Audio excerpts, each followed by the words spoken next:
Избори 2024, што нудат политичките партии на тема антикорупција за гласачите? Зашто е ова важно? Зашто ние го правиме?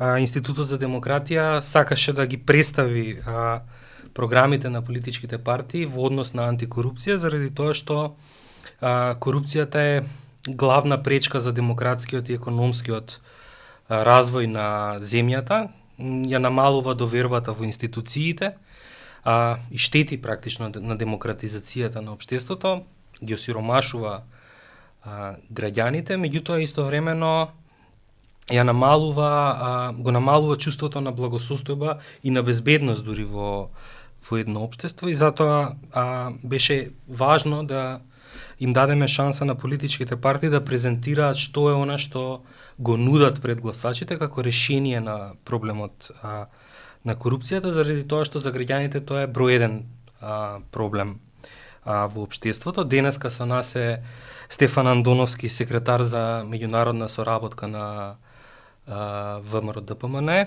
Стефан, добре дојде. Добро најдов, благодарам за поканата. Се трча за парламентарни избори на 8 мај ќе бидат изборите. Дали може накратко да ни обясниш што е она што ВМРО ДПМН го нуди за гласачите во доменот на борбата против корупција? Па при анализата на тоа што е проблемот со корупцијата, стигнавме до два заклучоци, дека прво дека корупцијата е распространета и на највисоко и на најниско ниво, и второ дека нема сеопфатна системска алатка за борба против корупцијата или пристап, ако сакаме, или стратегија да речеме. Иако можеме да тргнеме од формалното и да кажеме дека точно е напишани се бројни стратегии, имаме патокази, имаме одлуки на странски тела или анализи и извештаи на странски тела, но сепак се покажа дека државата нема концепт за борба против корупција, нема една идеја како треба да се движат работите. И од таму тргна нашето осмислување на програмата. Прво, како да стигнеме до системски пристап. Рековме да биде тоа владина акцијска група која што ќе ги систематизира напорите за борба против корупција и од еден центар кој што ќе се обиде да ги обедини сите актери кои што имаат некаква улога во оваа работа, ќе биде некое координативно тело кое што ќе прима извештаи, ќе дава задачи. Од тој центар произлегуваат сега две клучни алатки кои што нас планираме да ни стојат на располагање. За борба против широко распространетоста на корупцијата ја гледаме како главна алатка дигитализацијата. Планот ни е да ги дигитализираме сите регистри, особено фокус да ставиме на регистрите кои што се однесуваат на Управата за јавни приходи, Управата за водење матични книги, Катастарот и останатите ова Агенција за вработување, кои што ќе дадат податок за едно лице, било кое, како се стекнал со имот, кој имот го поседува, како се стекнал со тој имот, и второ, кои му биле примањата во изминатиот период, да знаеме дали тоа лице според сопствени примања постигнало или има некаков имот. На тој начин, искористувајќи и постојните законски механизми, затоа што законот дозволува оној закон кој што уредува затајување на данок, дозволува да Управата за јавни приходи истражува за секое лице, независно дали е носител на јавна функција, политичар, судија, обвинител, вработен во јавниот сектор, истражува како стигнал до имотот кој што го поседува. Кога ние ќе видиме дека тоа лице несразмерно се стекнало со имотот, сметаме дека тоа би било еден извор на корупција. Тоа е првиот елемент и планираме оваа дигитализација на регистри и меѓусебно поврзување на институциите да го правиме робусно. И многу сериозен фокус ќе посветиме на ова, затоа што тоа граѓаните не го гледаат, но поврзувањето на институциите, да вие не мора да праќате допис од Управа за матични книги во едно оделение до Управа за матични книги во друго оделение, навистина ја скратува борбата, и кога имате некој менаџер кој што навистина сака да се ја заврши работата, ќе ги има пред себе овие податоци. Ова поврзување на регистри, уште треба да кажам дека го планираме и во водењето на јавните набавки.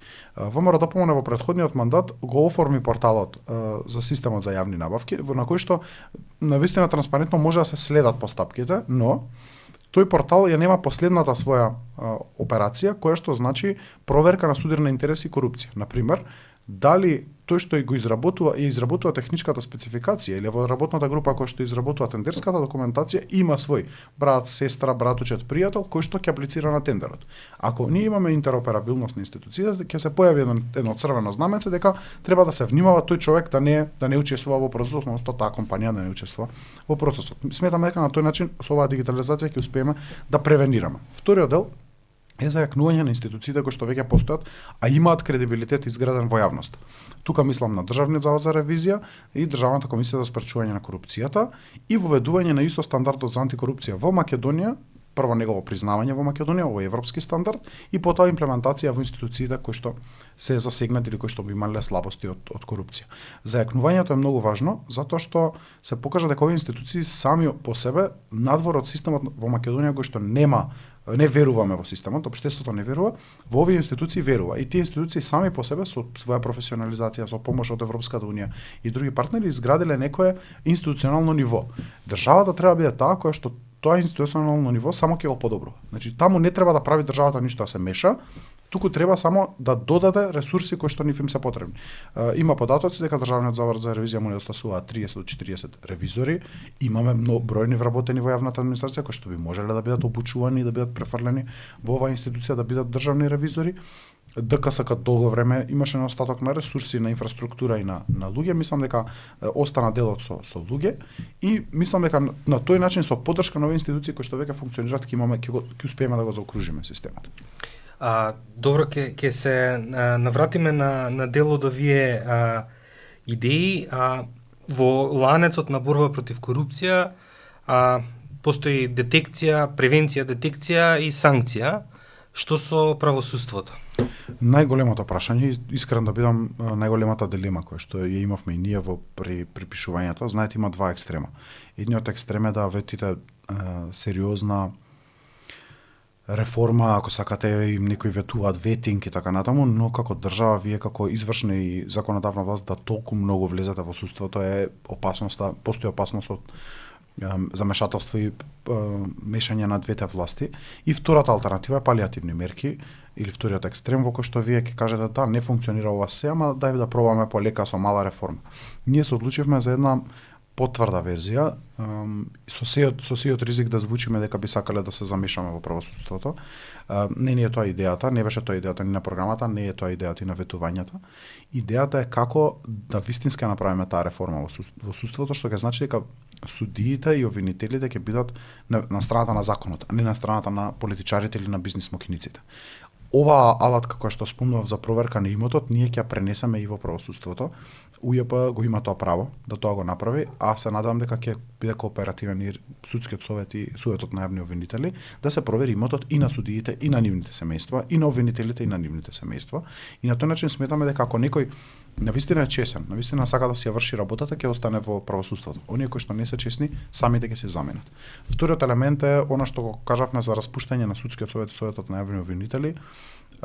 Иако беше однесен аргументот до екстрем дека ние сега ќе се мешаме во изборот на судиите и обвинителите, не беше тоа идејата. Идејата е да овие луѓе кои што покажа партизираност, нечесност, еден непрофесионален однос меѓу себе, професорката Силјановска ја рекоа скандал мајстори, да тие веќе не ги вршат функциите, затоа што не може да очекуваме дека некој кој што е избран како претседател на правна комисија на една политичка партија, утре ќе биде подготвен да прави реформа на правосудството. И тоа е вториот елемент, кадровскиот елемент. Третиот елемент е поделбата на Академијата за судија и јавни обвинители на две академии, односно два различни сектори, ќе видиме тоа како ќе оди во детали, да судиите и јавните обвинители не седат во иста клупа 3-4 години, а потоа да очекуваме дека тие ќе бидат независни или раздвоени едни од други. Така што тоа е третиот елемент. И напорна работа, многу сериозна напорна работа, поставување на стандарди, затоа што и до сега ако вие го распуштите судскиот совет и по истите критериуми ги бираме луѓето, не мислам дека ќе имаме добар резултат, иако можеби мене лично повеќе ќе ми се допаѓаат луѓето кои што ќе бидат избрани. Но целта е да поставиме високи стандарди. Ние бевме познати порано по поставување високи стандарди дури кај наставничките и учителките во градинките. Сега тоа да го направиме за судиите и јавните обвинители, да мора да исполните висок стандард за да бидете член на судски совет, на совет на јавни обвинители. И така натака, на тој начин мислам дека со објективни стандарди ние и со отворен транспарентен процес ние ќе можеме да имаме вистински луѓе на вистински места. Читајќи ја програмата на ВМРО ДПМН, произлегуваат неколку прашања кои што се поврзани со сето ова што го зборуваше до сега. Би почнал прво од тоа как идејата за возможување на независно судство. Се предлага од една страна проверка на имотот како еден од филтерите за судството, а другиот е оценувањето на судиите или поставување на високите критериуми. Меѓутоа се поставуваат две прашања и за двете овие димензии. Првото е како ВМРО ДПМН мисли дека ќе се проверува имотот кога најчесто имотот е скриен помеѓу една поширока мрежа на луѓе. Тоа го гледавме и низ сите случаи што се водеа високопрофилни случаи за борба против корупција, дека имотот се крие надвор од кругот на блиските лица. И второто е кој ќе ги оценува судиите, имајќи ја предвид дека оценувањето доаѓа најчесто од судии, без разлика дали се во судски совет или колегијално судење, како ќе се справи со корумпираните судии таму, бидејќи многу важни прашања. Првиот дел да го договорам во второто со како ќе се справиме со оценувањето. Оценувањето на судиите мора да биде по високи стандарди и ние свативме со анализата на и додека работевме на програмата. Извините само, затоа што веќе има внес на партиски судии во системот. Значи низ сите фази од воспоставување на и првиот голем избор во време на ВМРО, понатаму исто така тефтерчиња, па понатаму исто така сегашната работа на судскиот совет на предувањето, како ќе се ослободиме од тоа за да имаме фер оценување. Оно што го направивме со анализата е дека видовме дека има многу неточности или празнини во делот на законската стандардизација на тоа што се критериуми за избор, за напредување, како се казнуваат судиите, како се казнуваат јавните обвинители, што значи држање на предмет во фиока, колку време смеат да го држат во фиока, што значи непочитување на одлуки на судот за човекови права од Страсбур, што значи непочитување на одлуки на повисок суд, што значи нестандардизација на судски одлуки низ Македонија, па да имате во едно апелационо подрачје еден пристап на решавање на случаите, во друго апелационо друг пристап, така што таа стандардизација прво сметаме дека треба да биде законска. И вие ако имате точни критериуми, објективно мерливи индикатори по кои што ќе оценуваме еден судија и јавен обвинител, тогаш го стеснуваме простор за дискреционо одлучување на тие судски совети и совет на јавни обвинители, и тоа е првата идеја. Да, меѓутоа оценките доаѓаат од судии. Точно, но ако вие имате на пример обврска законска или сега малку и ќе карикирам дека еден предмет не смее да биде во предистрага подолго од 3 месеци, сите предмети кои што ќе бидат во предистрага повеќе од 3 месеци ќе алармираат кај судиите, ќе алармираат кај судскиот совет, на кратно крштата во судскиот совет вие имате и не судии кои што учествуваат во работата, така што ќе алармираат кај нив дека видете овој судија вие може да не го казните, ама кај него излегува во извештајот кој што граѓаните го гледаат, а знаеме дека притисокот на јавноста се повеќе се зголемува и тоа е позитивно, дека тој човек не заслужува да биде на позицијата кој што ќе биде. Ќе има проблеми. Ќе има суди или јавни обвинители кои што се покажи во јавност дека чувале определен предмет. Но сега во моментот законски вие немате санкција за тие луѓе. Нема основ во законот да вие најдете дека да речете да заради задоцнување или непостапување тој човек треба да биде казнет. Вие имате, јас цело време повторувам, од изборите 2020 година ВМРО ДПМН поднесе 40 кривични пријави во обвинителството. Ниту една од нив за злоупотреби во текот на изборите. Ниту една од нив не е отфрлена, ниту е постапено по неа. 40 јавно обвинителство на Република Македонија. Еве ги, 5 години се скоро поминати. Така што некои работи мора да се разрешуваат на тој начин. Сега вториот дел, кој што го спомнавте вие, тоа е овој процес или како да се заштити процесот, како да се води процесот на луѓе кои што не се можеби судии јавни обвинители. Поврзувањето на регистрите ќе дозволи поевтино истражување. Сега истражувањето за институциите навистина скапо во смисла на ресурси и во смисла на време. Вие праќате допис до катастар, па катастар ви враќа последен месец. Навистина долго трае. Кога тоа е дигитално, истражителите во рамки на управата за јавни приходи можат своите сомнежи полесно да ги анализираат. Што значи дека вие полесно ќе добиете информација не само за судијата, неговото дете, неговата неговиот пријател што знаете од јавноста дека е пријател, тогаш многу полесно ќе биде истражувањето. Нема да ви требаат 6 месеци, може ќе да требаат 2 или 3 дена да направите едно кроки истражување за определен човек и да знаете од прилика дали кај него има основи на сомнение и треба да почнете постапка или тоа треба да заврши како едно базично истражување, да речеме. Така што тука во дигитализацијата, со дигитализацијата многу се скратува процесот. Време траењето и парите кои што се трошат на определен процес. Не треба праќате дописи, не треба да чекате одлука па некоја институција не сака да ви одговори, ги имате податоците пред вас и како истражител имате право да ги истражувате. Сепак ќе биде и човечко прашање тоа колку управата за јавни приходи, царината ќе бидат подготвени да истражуваат подетално и колку тие ќе бидат подготвени да ги употребуваат овие алатки, но да им ги ставиме на располагање прво и потоа да видиме дали тие реагираат по нив. Најголемиот проблем со проверката на имотот е всушност прашањето на отсуство на информации. Тие информации не ги имаат институциите во моментот и најчесто, например, случаите каде што навистина се открил нелегално стекнат имот и се конфискувал, или веќе тоа е прашање, е заради тоа што свиркач кажал каде се парите. Всушност, парадигмата денеска на потеклото на имотот е проверка на лајфстайл. Значи се гледа дали лицето го живее животниот стил со парите кои што ги заработува легално. Значи не се иде да се најде нелегалниот имот каде е, туку да се види дали може да го издржи имотот таму каде што така како што го прикажу. Прашањето е што со законот за потекло на имот, бидејќи тој исто така овозможува дел од ова за кое што се залагате. Вие ја спомнувате даночната постапка која што е во УЈП, меѓутоа се изгласа законот за потекло на имот, како ќе се користат инструментите таму? Јас морам да ви кажам дека сум скептичен во делот на граѓанска конфискација, она што се обидува да го протуркаат, граѓанска конфискација или конфискација на имот во граѓанска постапка, затоа што мислам дека недоволно ние ги користиме механизмите на кривичната постапка и недоволно ги користиме механизмите на прекашочната даночна постапка.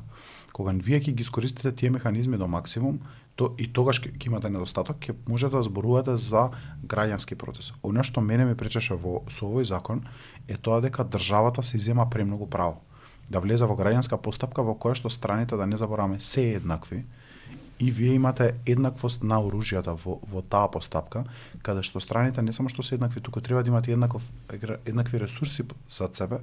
Вие да влезете како држава во конфискација на имот, повеќе делуваше како да сакаме да покажеме нам нашите меѓународни партнери дека сме подготвени да бркаме вештарки, само да покажеме колку сме ние подготвени да се бориме против корупцијата. Затоа што во една таква постапка вие граѓанинот го ставате во многу понеповолна ситуација да треба да докажува дали при непостоење на кривично правен сомнеж, значи тоа е забелешката што мислам дека не беше доволно објасната во јавност.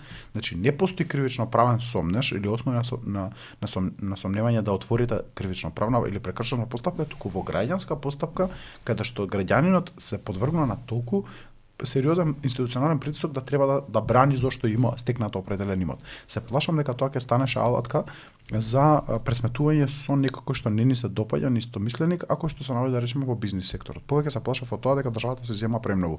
Ако вие сте доволно подготвени како држава, обвинителство, даночни институции, да и докажете, имате основни сомневања дека за некој човек или за некоја компанија постои дека се стекнал нелегално со имотот, тогаш можете да покренете таква постапка. Оваа граѓанска постапка за мене. Сега ги спомнавте капацитетите и интегритетот на јавните обвинители, се доведува во прашање, меѓутоа каде е и капацитетот на институциите други кои што до сега ги спомнавте, како ќе обезбедите дека тие нема да ја злоупотребат новата доверена моќ која што ќе им биде дадена? Тоа е прашање, е дилема. Треба да се знае дека и во моментов тие ги имаат тие законски можности. Прашањето зошто не се користат. Одговорот е можеби делумно во тоа дека премногу време земаат за истражување, но факт е дека не се користат овие алатки кои што постојат за проверка на потекло на имот и за даночна одговорност кон кон имотот кој што се стекнал. Така што тоа ќе остане како дилема, но градењето интегритет значи не двонасочна, четиринасочна улица, да се движи од сите правци и сметаме дека со покажување на добар пример дека државата или високите функционери, највисоките функционери во државата повеќе не се гледаат како со кофирчиња кеш пари се шетаат или како во вакви простори земаат кеш пари, како еден директор на агенцијата за лекови, односно фондот за здравствено осигурување, се извинувам, тогаш мислиме дека тоа би требало да се преслика, ако не се преслика ќе има одговорност. За крај, тоест предпоследно прашање, се е ово кажано во смисла на ќе обезбедиме системи, алатки, ресурси, една од главните полуги која што често се спомнува и вие имате се истражните центри во јавните обвинителства, но од каде луѓе за сето ова? Тоа е најтешкото прашање, дека има недостаток на квалитетен кадар во сите области, и од информатика, и од архитектура, па и до економија, до финансии, но ќе треба со добра реорганизација на институциите да се создадат услови за ова. Навистина е проблем. Мислам, јас имам некаков контакт со правосудството, сум забележувал какви услови работат во јавните обвинителства, во судовите, особено па надвор од Скопје. Навистина е лоша ситуацијата и тоа ќе биде еден од најсериозните предизвици. Многу добри закони можете да донесете. Дигитализацијата може да ви помогне да забрзате одредени процеси, да ги објективизирате, но на крај човечкиот кадар е дилемата која што имаме и еве оставам. Навистина и нас не е дилема, затоа што ова не е Македонија од 2004-2005 година, каде што имаше луѓе, имаше кадар кој што сака да вложува и да работи во Македонија. Ќе треба со позитивни примери во првите 6 месеци до 1 година покажеме дека може да се работи подобро и надежта е дека во тие први месеци луѓето кои што се апатични или деактивирани или во приватниот сектор, па зашто а не некои од странство, да се приклучат кон процесите, но ќе треба позитивен пример на почетокот за мислам да се создаде тој ефект на снежна топка во кој што луѓето ќе се приклучуваат. Инаку ќе биде дилемата за кадар ќе биде една од најприсутните. Последно прашање, што има направено ВМРО ДПМН во смисла на внатрешните системи во партијата за да се ослободи од притисоци од корупција, бидејќи знаеме што се случуваше претходно во времето кога беше на власт, што е она што во меѓувреме го има направено за да ги намали ризиците од корупција внатре? Точно, ние живееме, функционираме во партијата со баластот од минатото и свесни за тоа, ова раководство на партијата навистина направи сериозни напори да го се бори со овој феномен. Ефектот, ќе стигнам до ефектот, беше дека бевме меѓу единствената партија можеби на претходните избори кој што доби позитивен извештај од Државниот завод за ревизија на начинот на функционирање на сите внатрешни системи во поглед на изборите, од извештаите, од давање извештаи навремено, точно, транспарентно до регистрирање на сите донации кои што ги има партијата, нивно објавување и така натаму. Вториот дел кој што го прави тимот кој што се однесува на финансиите, што ги почитува сите законски одредби кои што се во државата во поглед на транспарентноста, на објавување на податоците кај сите чинители, па и на веб страницата со помош на дел од нашите меѓународни партнери го одработевме тоа. Внатрешно ги променивме комплетно начините на функционирање во смисла на новиот статут на партијата, значи имаме нови механизми со кои што се справуваме со процесите. И последниот дел за кој што најмногу е заложен претседателот, тоа е партијата полека но сигурно ги враќа своите долгови. Да не забораваме дека ВМРО ДПМН е се уште политичка партија која што има замрзнат имот во постојано повторуваме нелегален процес кој што го води јавното обвинителство, го започна специјалното јавно обвинителство со уцени, со закана дека треба да гласаме за нивно продолжување на мандатот ако сакаме да падне тој случај, но се надеваме дека тоа нема да трае уште многу долго, има некои најави, веќе беше вратен на повторно одлучување. Така што мислам дека со завршување на судскиот процес, со враќање на долговите, со новите процедури во партијата, навистина ќе покажеме едно ново ниво на интегритет и борба против корупција, иако тоа е феномен кој што не запири, кој што уште повеќе ќе треба да се работи во наредниот период. Мислам дека ќе успееме кога ќе се расчистиме со сите наследства од минатото и ќе можеме чисто ние како што знаеме да работиме да оставиме печат во наредниот период.